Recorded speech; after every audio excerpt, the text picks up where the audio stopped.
Au plan politique, 2022 qui s'achève a été une année électorale au Congo avec la tenue en juillet dernier des élections législatives et locales.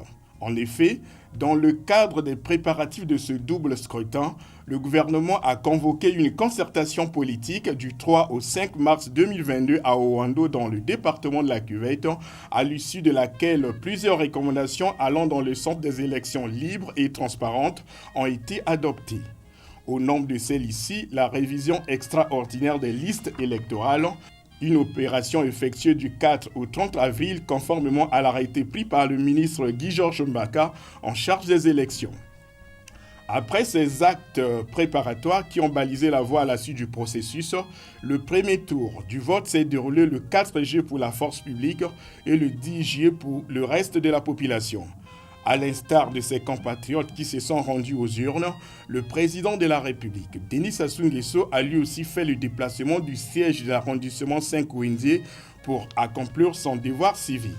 Si les élections se déroulent de façon régulière, cela est un bon message. Et la démocratie, c'est tout un long processus. Et nous devons continuer à apprendre et à avancer. Et je vais vous donner un exemple que je prends dans une grande démocratie. Je mets grande toujours entre guillemets.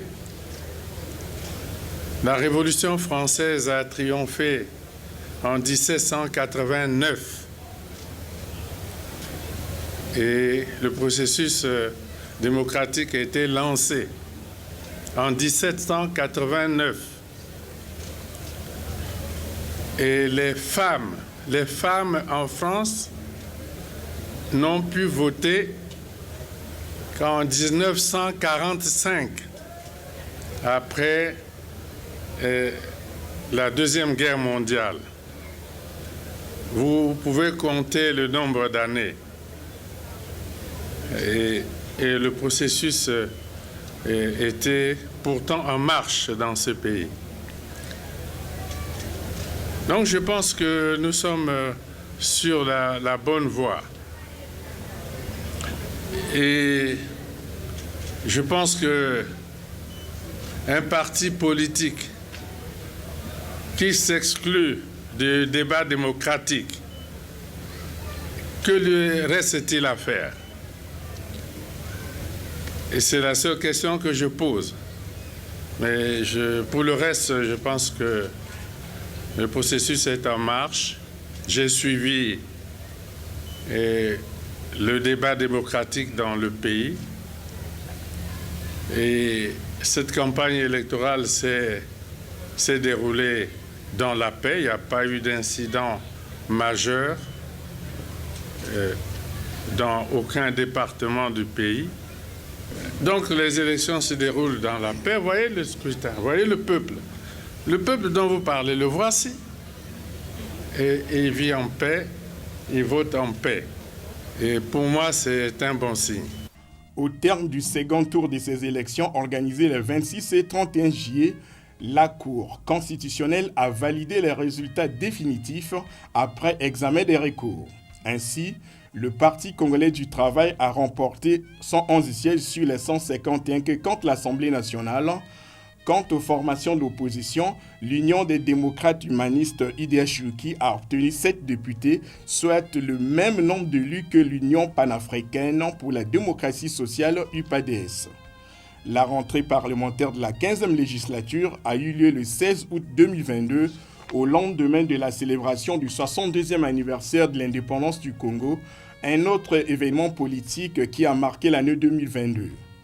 Dans son message à la nation à l'occasion de la fête nationale, le chef de l'État, Denis Sassou Nguesso, qui a salué la présence des jeunes et des femmes en nombre toujours croissant au sein de l'Assemblée nationale, a indiqué qu'il attend au niveau de l'hémicycle des sessions de qualité et des échanges constructifs à la dimension des enjeux et des défis portés par les affaires soumises à l'attention des députés.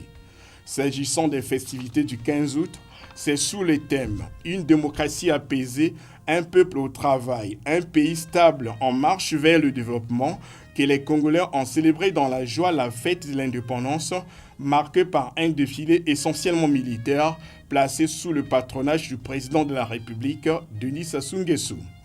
Pendant 1 heure, les unités de la garnison de Brazzaville, composées des forces de police, de la gendarmerie et de l'armée auxquelles se sont jointes celles des paramilitaires, notamment les douaniers et les éco-gardes des eaux et forêts, ont marqué le pas sur le macadam du boulevard Alfred Raoul en présence du couple présidentiel, des présidents des institutions de la République et des ambassadeurs accrédités au Congo.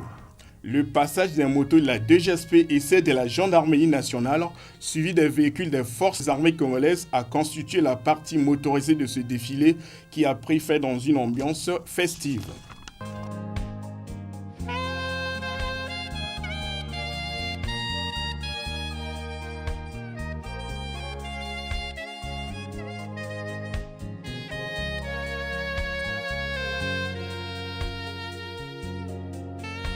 Réhabilité en 2010 par le président de la République, Denis Sassou Nguesso, après longtemps resté dans les oubliettes de l'histoire, la journée du 28 novembre 1958 a constitué une activité politique majeure en 2022 à la faveur de la célébration du 64e anniversaire de la proclamation de la République. L'événement a donné lieu à l'adresse du président de la République, Denis Sassou Nguesso, sur l'état de la nation devant le Parlement réuni en congrès le 28 novembre dernier à Brazzaville. Dans cette allocution de plus d'1 heure, le chef de l'État a d'abord fait un bref aperçu historique sur les repères de l'évolution de la République depuis 1958 à nos jours. Une manière pour le président congolais d'édifier les générations actuelles sur le travail accompli en vue, dit-il, de transformer et de moderniser le Congo. Il a ensuite mis un accent particulier sur l'action gouvernementale en 2022 en s'appuyant sur les avancées significatives enregistrées sur tous les domaines de la vie nationale, notamment la crise sanitaire liée à la Covid-19, le développement de l'agriculture, la lutte contre les antivaleurs, la coopération internationale et le redressement de l'économie nationale après les années de récession. Pour améliorer le climat des affaires et permettre aux partenaires privés de sécuriser et rentabiliser leurs investissements dans notre pays, un projet de texte sur le partenariat public-privé est en circulation. Modèle expérimental de ce partenariat public-privé, le développement des zones économiques spéciales procède de la nécessité de doter le Congo de manière cohérente de projets structurants qui constituent l'ossature du Plan national de développement 2022-2026.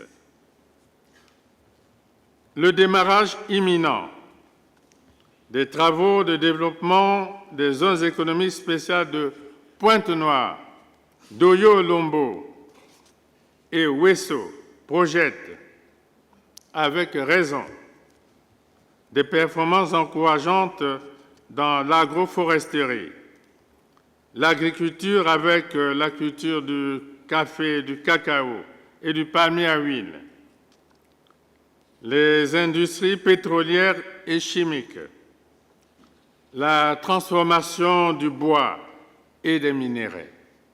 Faisant les projections de 2023, le chef de l'État a déclaré que le processus de renouvellement des organes d'expression de la démocratie amorcé en 2022 se poursuivra en 2023 avec la tenue des élections sénatoriales qui permettront à la Chambre haute du Parlement d'avoir des nouveaux élus.